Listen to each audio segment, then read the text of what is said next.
Meantime, investigators say they haven't stopped looking for answers in the murder of our state prisons director. Exactly 1 year ago, Tom Clements answered a fateful knock at his front door. KRDO News Channel 13's Rana Navini takes a look back at the crime, the suspect, and the motive. 2 murders, days apart and miles away. A shootout with Texas deputies leaves the suspect dead.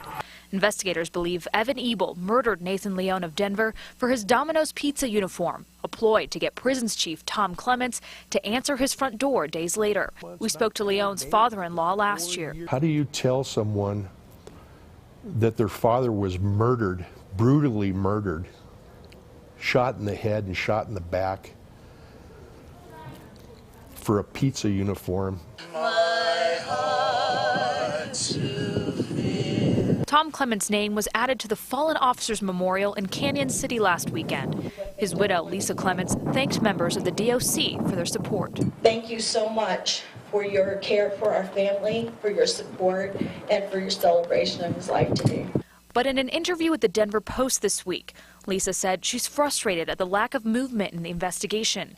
She finds it hard to believe that Evan Ebel acted alone. This is a very complex case, and it has been from the beginning.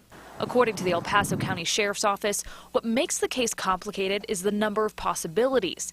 Ebel was a known member of the 211 crew, a white supremacist prison gang. This case is complex because we have to look at the various gangs inside and outside of prison, the various threat groups inside and outside prison that would potentially have a motive to perpetrate a crime like this against Mr. Clements. There were also few answers from the Department of Corrections. Ebel was released as a parolee 4 years early because of a clerical error. On top of that, he cut off his ankle monitor days before the murders. By the time a warrant was issued, these 2 men were already dead.